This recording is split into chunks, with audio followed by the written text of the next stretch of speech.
আসসালামু আলাইকুম। আজকে আমি রান্না করব মশারির ডাল। আপনারাও এভাবে বাড়িতে রান্না করে নিতে পারেন।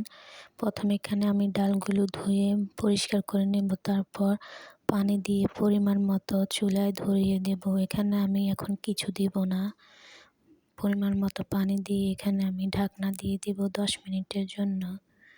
10 মিনিট পর আমার ডালগুলো সিদ্ধ হয়ে গেছে, পানিটাও শুকিয়ে গেছে। এখন আমি একটা ডাল মিক্সার দিয়ে ভালোভাবে মিশিয়ে নেব। এভাবে ডালটা কিছুক্ষণ ফেটিয়ে নেব। নেওয়ার পর এখানে আমি দিয়ে দেব একটা পেঁয়াজ কুচি, 2 কোয়া রসুন কুচি দিয়ে ভালো করে নেড়েচেড়ে নেব। দিয়ে দেব 1/2 চামচ হলুদ গুঁড়া, দিয়ে দেব 1 চামচ লবণ, দিয়ে ভালো করে মিশিয়ে নেব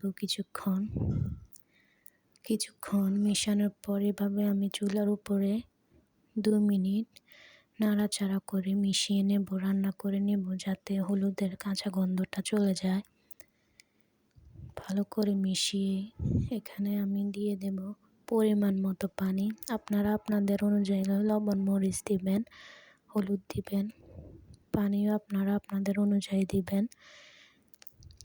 দিয়ে নেড়ে ছেড়ে এখানে আমি 3টা কাঁচামরিচ কুচি দিয়ে দেব।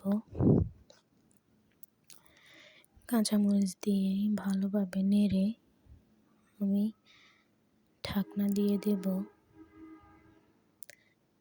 ভালোভাবে নেড়ে ছেড়ে দিচ্ছি, ঢাকনা দিয়ে দেব 2 মিনিটের জন্য। অপর পাশে আমি একটা কড়াই বসিয়ে কিছু তেল দিয়ে দিচ্ছি।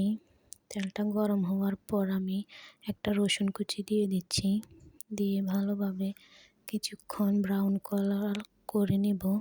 নেড়ে ছেড়ে কিছুক্ষণ পর ব্রাউন কালার হয়ে আসলে এগুলো আমি নামিয়ে নেব।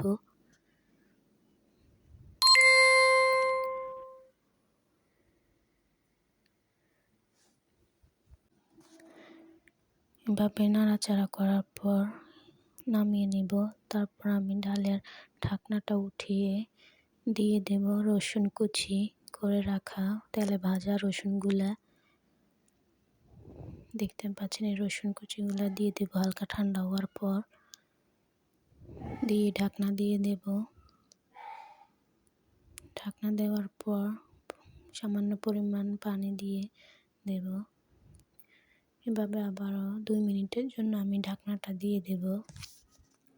এভাবে রান্না করার পর আমি এখানে একটা তেজপাতা দিয়ে দিয়েছি, তারপর ঢাকনা দিয়ে দিব। তারপর ঢাকনাটা উঠিয়ে আমি 1 মুঠ ধনিয়া পাতা দিয়ে দিচ্ছি। এই তো আমার ডাল রান্না রেডি।